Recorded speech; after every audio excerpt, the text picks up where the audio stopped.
Welcome friends. পাবে 5টি clue. চিনতে পারো ডিসপ্লের এই লোকটিকে? ক্লু নাম্বার 1, ক্রিকেট ইতিহাসের সর্বোচ্চ মানের ব্যাটসম্যান হিসেবে বিশ্বব্যাপী স্বীকৃত। 16 বছর বয়সে পাকিস্তানের বিরুদ্ধে টেস্ট ক্রিকেটে অভিষেক হয় এবং এরপর থেকে প্রায় 24 বছর তিনি আন্তর্জাতিক স্তরে ভারতের হয়ে ক্রিকেট খেলেন। ক্লু নাম্বার 2, 1973 সালের 24শে এপ্রিল মহারাষ্ট্রের বোম্বাইতে জন্ম। ছোটবেলায় জন ম্যাকেনরোকে আদর্শ করে টেনিস খেলার প্রতি আকৃষ্ট হলে তার দাদা অজিত 1984 সালে তাকে দাদরের বিখ্যাত ক্রিকেট কোচ রমাকান্ত আচরেকারের কাছে নিয়ে যান।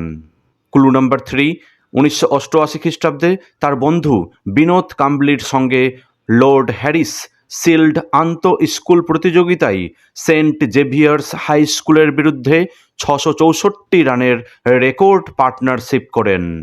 1987 খ্রিস্টাব্দের রঞ্জি ট্রফি প্রতিযোগিতায় মুম্বাই ক্রিকেট দলের হয়ে সুযোগ পেলেও কোনো ম্যাচে প্রথম একাদশে খেলার সুযোগ তার হয়নি। ক্লু নম্বর 4, 1998 খ্রিস্টাব্দে নিউজিল্যান্ডের বিরুদ্ধে তার জীবনের একদিনের আন্তর্জাতিক ক্রিকেটে প্রথম উদ্বোধনে নামেন। এই ম্যাচে তিনি 49 বলে 82 রান করেন। 1999 খ্রিস্টাব্দে মোহাম্মদ আজহারউদ্দিনের পর ভারতীয় ক্রিকেট দলের অধিনায়ক নির্বাচিত হন। তিনি প্রথম ক্রিকেটার হিসেবে একদিনের আন্তর্জাতিক ক্রিকেট ও টেস্ট ক্রিকেট ম্যাচ মিলিয়ে 100তম শতক করেন। ক্লু নাম্বার 5, তার 200তম টেস্ট ম্যাচ খেলার পর 2013 সালের নভেম্বরে সকল ধরনের ক্রিকেট থেকে অবসর নেন।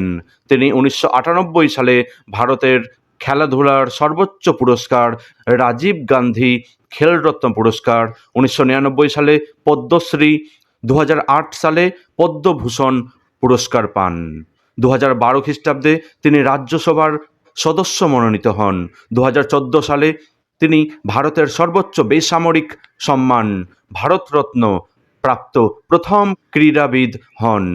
এছাড়া প্রথম ভারতীয় খেলোয়াড় যাকে ভারতীয় বিমান বাহিনী মর্যাদাসূচক ক্যাপ্টেন পদ প্রদান করে তিনি হচ্ছেন সচিন রমেশ তেন্ডুলকর।